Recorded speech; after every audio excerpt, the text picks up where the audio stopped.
It was OKC being OKC last night as Shea Gilgeous went to the free throw line 17 times, and they pull out the win here. I would keep an eye on Victor Wembanyama. Now, he's probably going to be fined. He didn't talk to the media last night. In the NBA, they frown upon this. They want their stars to meet with the media. He did not go to the podium, but he had a 24-17 night, so 24 and 17 rebounds first two games, 24 and 17. Since then, 6, 8, and 4. In those other three games, Chet Holmgren had 11, 9, and 3. I'm not saying Chet Holmgren is outplaying him, but there's a problem if he is being out-rebounded by Chet Holmgren. I don't know if he's, losing steam here. I don't know if he's banged up at all. I know he's frustrated with the style of play that OKC, according to Stefan Castle, gets away with. Trying to play through it, it's tough.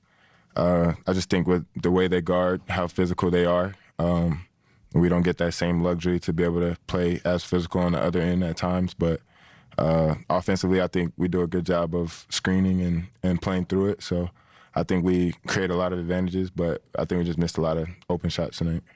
Well, you got to come home and you got to win, and then you got to be ready to endure a seventh game in Oklahoma City. Here is the Spurs head coach, Mitch Johnson, and it starts with the reporter's question. Mitch, how did you think Victor played, and can you do more to get him going? We're going to need to.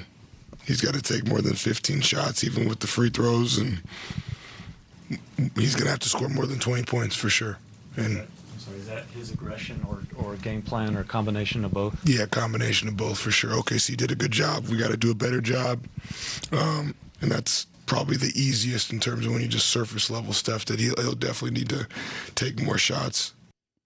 I think he's trying, maybe the top nominee for the next Doc Rivers of the NBA, Todd. I tell these guys, you got to give me 48. I don't care if you're an alien. I don't care who you are. You got to give me 48.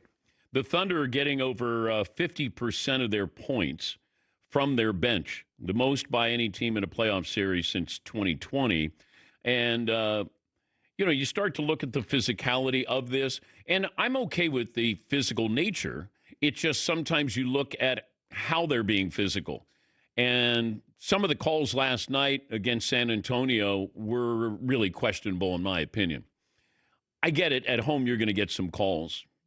Dylan Harper got an elbow to the throat and somehow had a foul called on him. This is what I hate. I hate when we discuss the officiating, because it does take away from watching some great basketball. But, Shea Gilgeous, the rest of his career, when his career is over, will probably look back and say, yeah, but, no matter what he accomplishes.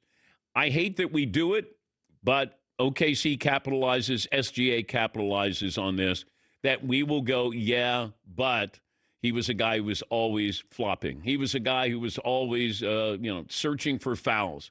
Instead of giving him credit for being, right now, a two-time MVP and favored to win another championship. But you're watching, and this is on the NBA. The NBA has to be more aware of this going into next season. I don't know if you can change it. These officials don't want to be told by us that you're missing these calls. They don't want to be told by players. They don't want to be told by coaches. It's just like, the guys who had the biggest egos on the baseball field were the home plate umpires. They didn't want you to tell them anything. They thought people came out to see them umpire or these guys refereeing. I don't want to know who you are as an official, because if I do, chances are you didn't have a good game. And I think the NBA, in what you're allowing some of these players to get away with, it's unfortunate, because that does take over social media. Then we isolate certain moments, certain plays. But maybe if SGA gets to the NBA Finals, more and more people will be watching this. That's the only time people are upset. Nobody's upset during the regular season because they weren't watching. The Thunder aren't must-see TV. Now you have to watch them. And now you're saying, wait a minute, why is he getting away getting these fouls, going to the free throw line 17 times? I mean, Shaq I could see doing that. But they were trying to foul him. But Wemby has to be far more aggressive. He has to get 30 points, 15 rebounds, 5 blocks. He has to, once again, show that he can be the best player on the floor. But OKC did what they were supposed to do. They won the game, and now they go back to San Antonio.